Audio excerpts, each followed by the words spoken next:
Goodbye.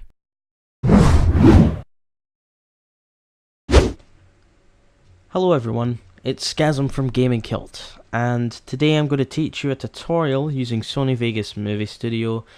It's going to be a cinematic tutorial, how to make cinematic videos like how I do in a lot of my server trailers that I've done over the last, year or so. First of all, you're going to want to use a program called Camera Studio, which lets you record in-game from one point to another. Here, I'll show you a video. If I go to computer, I find it.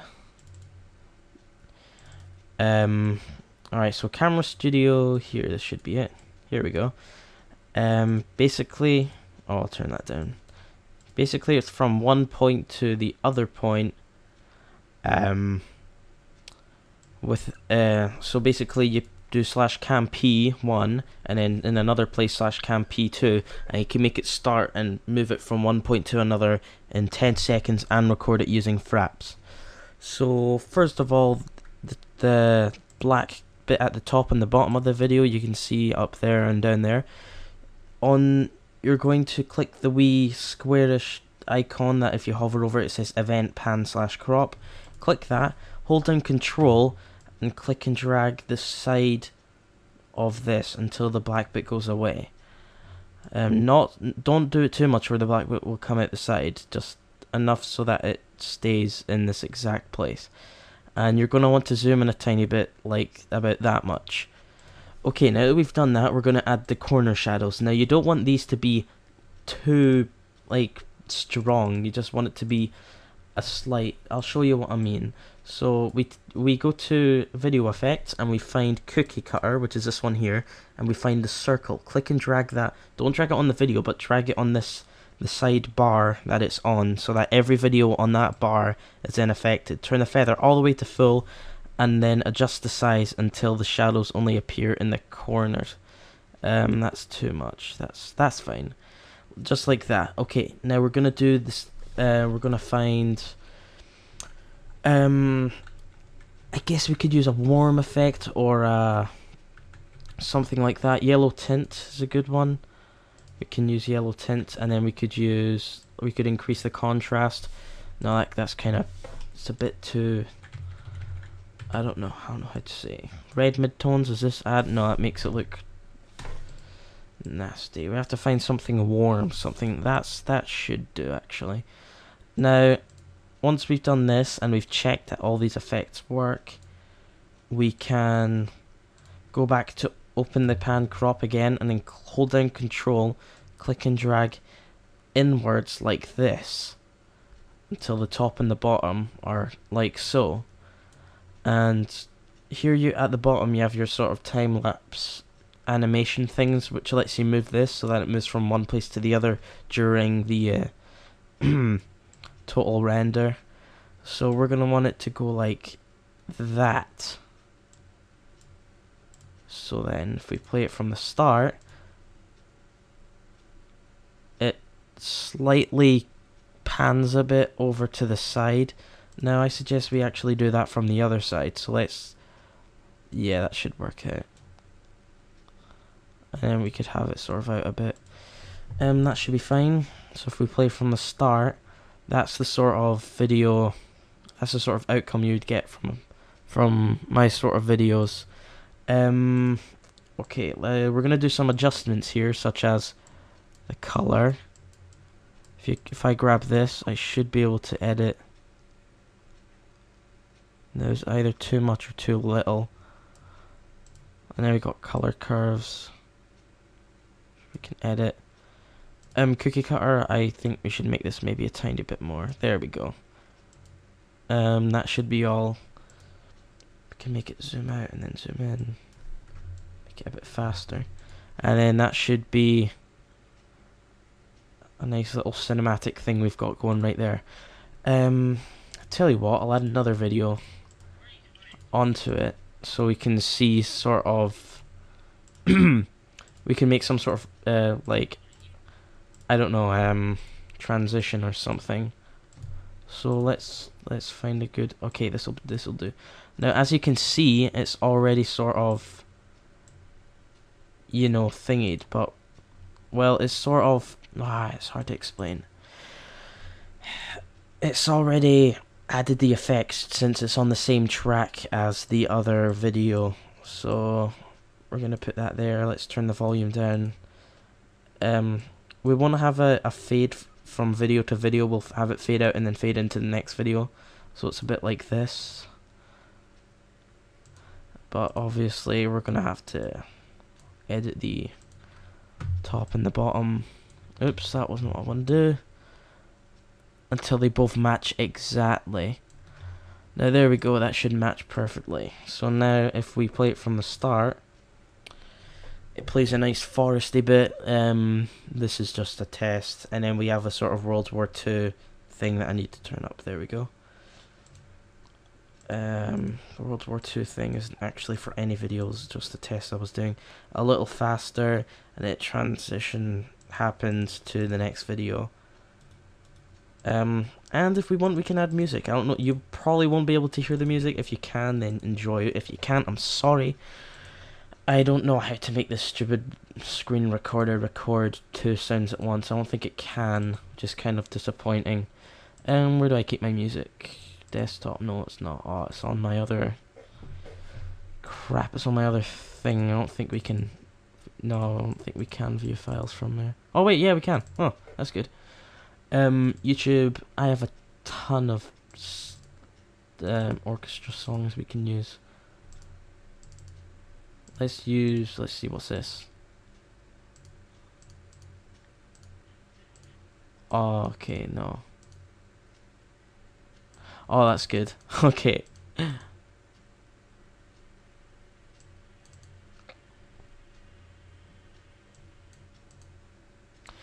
Right now, since we've added the effects, I guess we can add some. Let's add some titles, shall we? We'll just add the plain one with the shadows. Should we add a shadow? No, we're not going to add a shadow. As long as you've use the default text one, not the one with the solid background. Let's change the text font to American Captain. This is a font I recently downloaded. I probably might use it for some of my other videos. Gaming Kilt presents. Zoom in a bit. Turn bold off. Make an outline of black. I'll turn outline up, turn feather off, and then from the start that should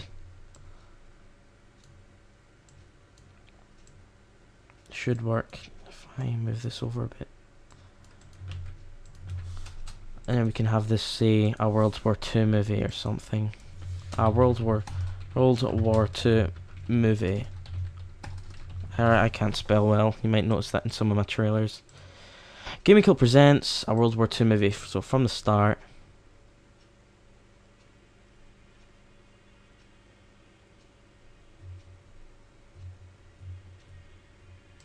And let's add another video there, shall we? So let's go to program files, fraps. I have tons of other movies that are World War II. Okay, that's not. Sure, let's add this. Actually, no, we'll add another bit.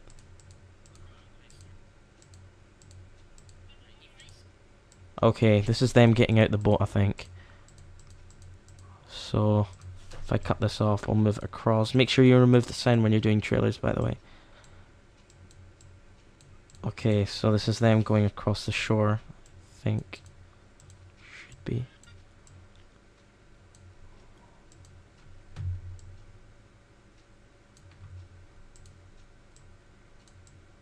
Right.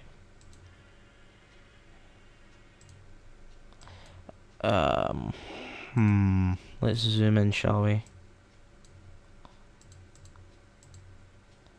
And we'll make it a bit smaller. I guess this is going to be some sort of like D-Day thing.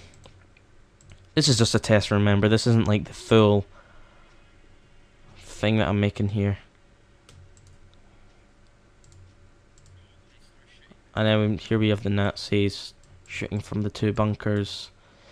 I don't know if there was two or not. I don't know if games are just using two or there was actually two bunkers, so don't bother asking me. Now, just to let you know, if you don't exactly understand this tutorial, I'm really sorry. I'm rubbish at explaining what how I edit videos. Yeah. Okay, I think that's the test video finished. So if we play it through, we've got a nice forest. It pans around. It tilts a bit. Using the same effects, it's got the title. It's got the nice cinematic colors, and then it goes to them coming out the boat. And then after they come out the boat, you've got the picture of the Nazi shooting them. Now here, I guess we could possibly cut this in half, if it lets me. There we go. And then zoom in a bit, so that you can see they're shooting at these people on the beach. Now they're trying to leave, so let's move this across until...